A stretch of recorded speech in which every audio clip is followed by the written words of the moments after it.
ప్రియమిత్రులారా, అమ్మ తన పాపడికి గోరుముద్దలు పెడుతూ చందమామ రావే, జాబిల్లి రావే, కొండెక్కి రావే, కోకు పూలు తేవే, చందమామ రావే, జాబిల్లి రావే అంటూ వినిపించే పాట పాత తరాల నాటిదని అందరికీ తెలుసు కదా. అమ్మదనాన్ని అన్నాన్ని రుచి చూపే ఈ పాటకింత వన్న తెచ్చింది ఏంటని ఎప్పుడైనా ఆలోచించామా? ఆ తీపిదనపు హాయినిస్తున్నది తెలుగు పదాలే కదా.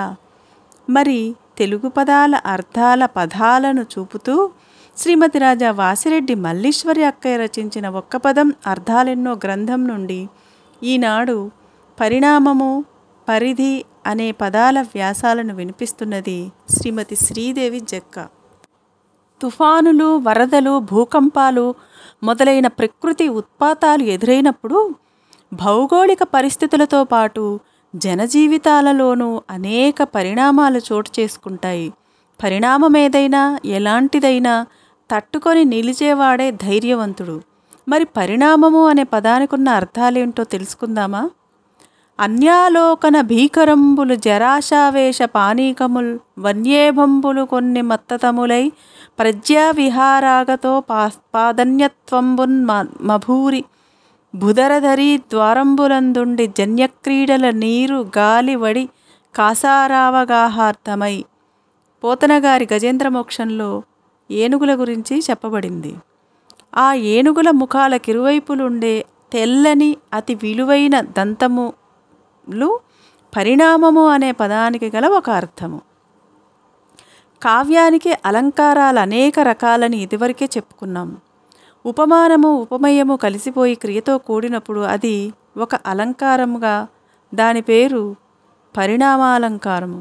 ఈ అలంకారము అనేది పరిణామము అనే పదానికి గల మరొక అర్థము. ప్రజల క్షేమము కానని ప్రభుత్వము వ్యర్థమన్నారు విజ్ఞులు. మనం ఎవరినైనా పలుకరించేటప్పుడు ముందుగా బాగున్నారా అంటూ వారి క్షేమమును అడుగుతాము. కానీ ఒకప్పుడు ఎల్లరూ కుశలమే కదా అంటూ ఇంటిల్లిపాది గురించే కాదు, బంధువర్గ క్షేమం గురించి కూడా అడిగేవారు. ఒకరి క్షేమ సమాచారాన్ని మరొకరు అడిగి తెలుసుకోవడం అనేది అత్యంత అవసరమైన ప్రక్రియగా అందరూ గుర్తించాలి. మరి క్షేమము క్షేమమోయి కవిశేఖర, క్షేమము పద్య విద్యకున్, క్షేమము నీకు నీ సతికి శ్రీద్వయ సంతతి కెల్లవేళలన్, క్షేమము తెలుగునేలలకు, క్షేమము భారత దివ్యధాత్రికిన్, క్షేమము భూమికంతకొను, క్షేమము నేనిక పోయి వచ్చేదన్. సాగరఘోషలో చెప్పబడ్డ పద్యంలో పేర్కొన్న క్షేమము అనేది పరిణామము అనే పదానికి గల ఇంకో అర్థము. పిల్లకాకికేం తెలుసు ఉండేలు దెబ్బ అని అంటుంటారు అనుభవజ్ఞులు. ఇంకా దెబ్బతిన్న వారికే నొప్పి తెలుస్తుందని అంటారు. గొడ్డుకో దెబ్బ అన్న మాటల్ని విన్నారా? దెబ్బకు దేవేంద్రలోకం కనబడుతుంది అంటారు తను కొట్టే దెబ్బ గురించి చెప్తూ. దెబ్బ అనేది పరిణామము అనే పదానికి గల వేరొక అర్థము. ప్రకృతికి భయపడక ప్రాజ్ఞుడు శోధించు అని, ప్రకృతిని ఎదిరించి పయనించు మానిసి వికృతుల వలయాన వేసరిల్లు, ప్రకృతిని గమనించి ప్రాజ్ఞుడు నడచురా అన్నారు నార్లవారు. ప్రకృతి అనేది పరిణామము అనే పదానికి గల వేరొక అర్థము. ఇక పరిధికి సంబంధించిన వ్యాసము. నీ పరిధిలో నీవుండు, పరిధి దాటి మాట్లాడకు, రాకు అంటూ ఎదటివారిని కట్టడి చేస్తుంటారు కొందరు. క్షిపణులు, బాంబులు, గదలు, నాగళ్ళు, కత్తులు, కర్రలు, బాణము, బల్లెము మొదలైనవన్నీ ఆయుధాలుగానే చెప్పబడ్డాయి. అవి మంచికి చెడుకి రెంటికి ఉపయోగపడతాయి. అందుకే అవన్నీ మనిషికి ఆయుధాలైతే పాదాలే ఆయుధంగా కలిగింది కోడి. కాగా ముక్కులు, గోళ్ళు, కొమ్ములు ఆయుధాలుగా గల పక్షులు, జంతువులు ఉన్నాయి. ఈ ప్రకృతిలో ఈ ఆయుధము అనేది పరిధి అనే పదానికి గల ఒక అర్థము. అగ్నికి వాయువు తోడైనట్లు, అగ్నిలో ఆజ్యం పోసినట్లు, అగ్గి మీద గుగ్గిలమైనట్లు, అగ్గికి చల్లదనం వచ్చినట్లు, అగ్గి చూపితే వెన్న అడుక్కుండానే కరుగుతుంది వంటి సామెతలలో అగ్గి అనే పదం వాడబడింది.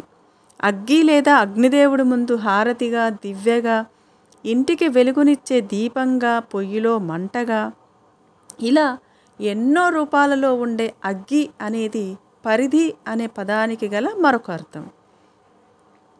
నారి నాజూకు నడుముకు వడ్డాణమందము అంటారు కొందరు. నడుమే లేని నారీమణి అనే మాటలు సన్నని నడుము గల స్త్రీకి వర్తిస్తాయి. అదే మగవాడి నడుము సన్నగా ఉంటే ఆ మగవాడిని సింహమధ్యముడు అని అంటారు. ఇలాంటి పేర్లకు మూలమైన నడుము అనేది పరిధి అనే పదానికి గల మరొక అర్థము. నేను సైతం ప్రపంచాగ్నికి సమిధనొక్కటి ఆహుతిచ్చాను అంటూ శ్రీశ్రీ గారి మాటలలోని సమిధ, వంట చెరకు, కట్టెలు, చీపురు పుల్లలు, వంట కట్టెలు, సమింధనము మొదలైన పేర్లతో పిలువబడుతుంది. ఈ సమిధ అనేది పరిధి అనే పదానికి గల ఇంకొక అర్థము. వెన్ను అనే పదము వెన్నెముక, వీపు, ఇంటి నడికొప్పు, ధాన్యపు వెన్ను, ఇలా ఎన్నో అర్థాలలో వాడబడుతోంది. వెన్ను మూరెడు దంటు బారెడు, వెన్ను ముదిరి పొర్లిన గొడ్డు ఎక్కువ పాలిస్తుంది, వీపు మీద కొట్టవచ్చు కానీ కడుపు మీద కొట్టరాదు వంటి సామెతల్ని చూసినప్పుడు మనకు ఆ విషయం అర్థమవుతుంది. ఈ వెన్ను అనేది పరిధి అనే పదానికి గల వేరొక అర్థము. చెట్టు ముందా విత్తు ముందా అనేది అనాదిగా తెగని సమస్యగానే ఉంది. అయినా చెట్టు పెరుగుదల నరకటానికే, చెట్టును బట్టి కాయ, చెట్టు మొండి అయితే చేరికలో వాన అంటూ చెట్టు గురించి రకరకాల సామెతల్ని చెప్పారు మన వాళ్ళు. ఇంకా చెట్టు లేని చేను, చుట్టము లేని ఊరు అంటూ చెట్టు ప్రాముఖ్యాన్ని వివరించారు. ఈ చెట్టుకు వృక్షము, తరువు, భూరుహము వంటి ఎన్నో పేర్లున్నాయి. ఇది కూడా పరిధి అనే పదానికి గల వేరొక అర్థమే.